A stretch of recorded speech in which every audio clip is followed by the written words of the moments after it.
I spent 3 years paying for my sister's dream wedding, but the moment I stepped into the bridal suite, she had me thrown out like trash.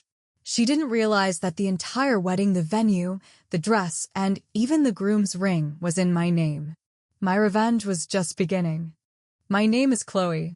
I'm 23 years old, living in the suburbs of Chicago. For as long as I can remember, I have been the reliable one.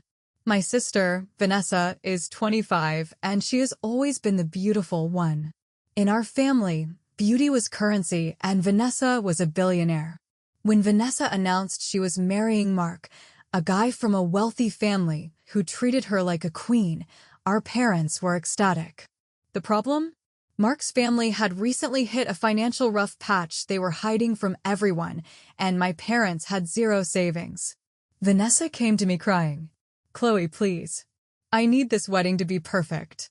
If Mark finds out we're struggling, he'll think we're just social climbers." Being the sister I am, I stepped up. I had been working 2 jobs since I was 19, saving every penny to buy my own condo. I had nearly $80,000 saved up. Vanessa promised she would pay me back the moment she got her inheritance from our grandmother's trust, which was supposed to unlock on her wedding day. I paid for the deposit on the Crystal Lake estate. I paid for the $12,000 designer gown. I even put the bridal suite, the most expensive room in the state, on my credit card. I was the maid of honor, or so I thought. The red flags started appearing a month before the wedding. Vanessa stopped answering my texts about the budget. She started a VIP bridesmaids group chat that I wasn't invited to. When I asked her about it, she laughed it off. "Oh, Chloe, you're so busy working to pay for everything. I didn't want to bother you with the fun stuff." The tension peaked the morning of the wedding. I arrived at the Crystal Lake estate at 6 a.m., carrying the final garment bags and the emergency kit I'd spent $500 assembling. I walked toward the bridal suite, the room I had paid $2,500 for. Outside the door stood 2 security guards. "I'm the maid of honor," I said, smiling. "I'm here to help the bride." One of the guards checked a list. "Name? Chloe Miller." He shook his head. "You're not on the list, miss. Vanessa Miller has requested that only Tier 1 guests enter the suite. You've been reassigned to the communal changing area in the basement." My heart dropped. "The basement? I paid for this room. Please move along, miss. We have orders." Just then, the door opened. Vanessa stepped out, already in her silk bride robe, holding a mimosa. Her new best friend, Tiffany, a girl she'd met 3 months ago, was standing behind her. "Vanessa, what is this?" I asked, my voice trembling. Vanessa didn't even look me in the eye. "Chloe, sweetie, look at you. You're all sweaty from carrying those bags. Tiffany is my maid of honor now. She just fits the aesthetic better for the photos. You can still watch the ceremony from the back row, okay? But please stay out of the suite. You're bringing down the vibe." Tiffany giggled. "Yeah, Chloe. This is for the elite group. Maybe try some concealer on those eye bags before the ceremony." Vanessa looked at the guard. "She's bothering us. Please escort her to the basement." The guard placed a hand on my shoulder. I felt the heat of 1,000 suns rising in my chest. This wasn't just betrayal, it was a total erasure of everything I had sacrificed. I looked at the gold band on Vanessa's finger, the one I had picked up from the jeweler and paid for because Mark forgot his wallet. "You're kicking me out?" I whispered. "It's my day, Chloe." "Stop being so selfish," Vanessa said, and she slammed the door in my face. I stood in the hallway, the security guard hovering over me. The communal changing area was a literal storage room with a cracked mirror and the smell of mothballs. I sat on a folding chair, staring at my phone. I checked the bank app. Every single vendor for this wedding was tied to my card. The floral arrangements arriving at the altar? Mine. The 5-tier cake? Mine. The 12-piece orchestra? Mine. I realized then that Vanessa never intended to pay me back. I overheard Tiffany talking through the thin walls of the suite later that morning while I was retrieving a stray steamer. "Is she really going to pay you back with the trust fund?" Tiffany asked. Vanessa laughed, a cold, sharp sound. "What trust fund? Grandma left everything to Chloe because she knew I was a spender." I told Chloe the trust was mine so she'd bankroll the wedding. Once I'm Mrs. Mark Sterling, she can't touch me. What's she going to do? Sue her own sister? It would ruin the family name. I felt like I couldn't breathe. She lied about the inheritance.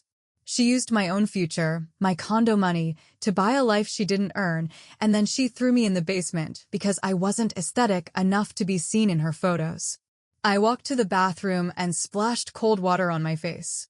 I looked at my reflection. I wasn't the ugly sister. I was the exhausted sister.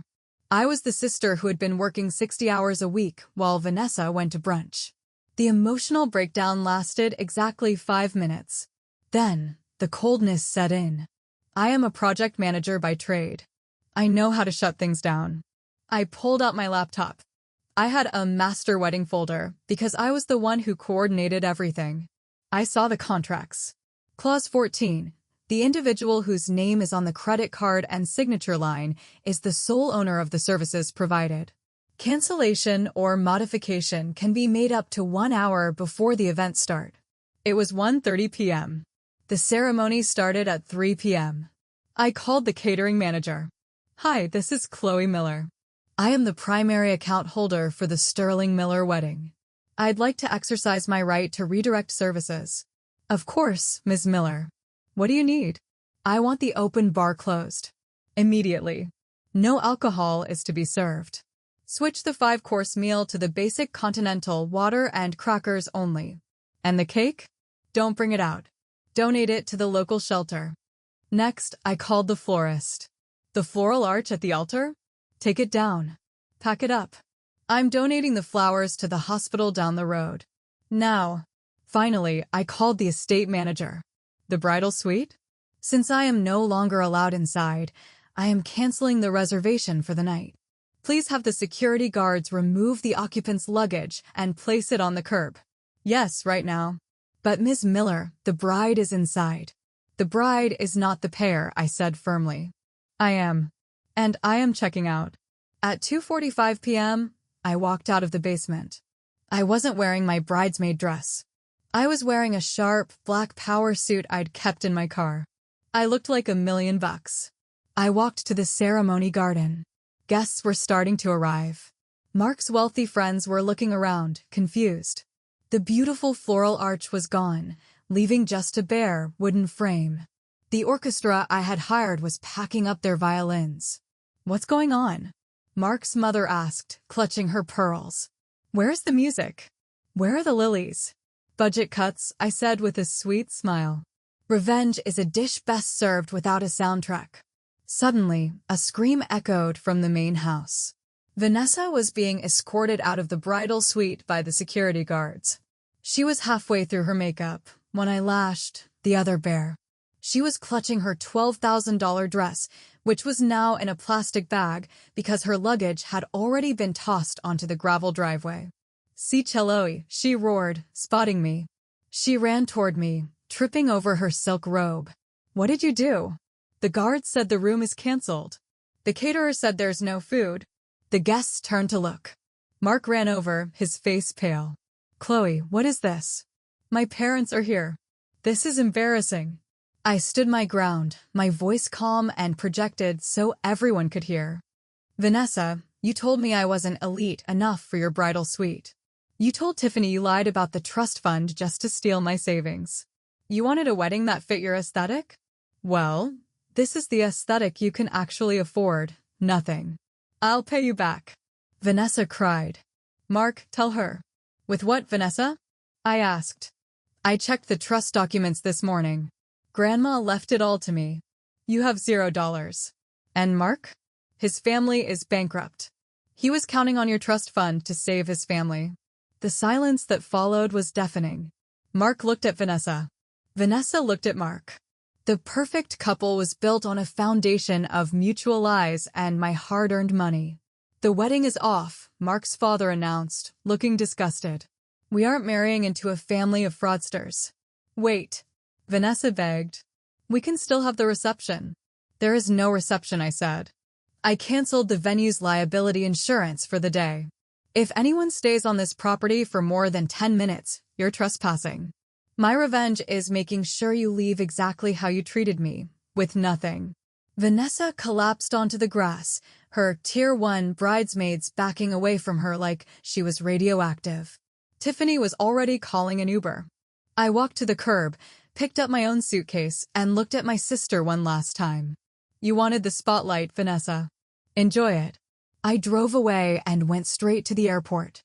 I used the remaining condo fund to book a first-class ticket to Maui. As I sat on the beach a few hours later, sipping a drink that I actually paid for, I felt a weight lift off my shoulders. Vanessa's wedding photos never made it to Instagram. But the video of her being kicked out of her own bridal suite? That went viral. If you think Vanessa got what she deserved for her betrayal, hit that like button and subscribe for more stories of justice and cold revenge. What would you have done in my shoes? Let me know in the comments.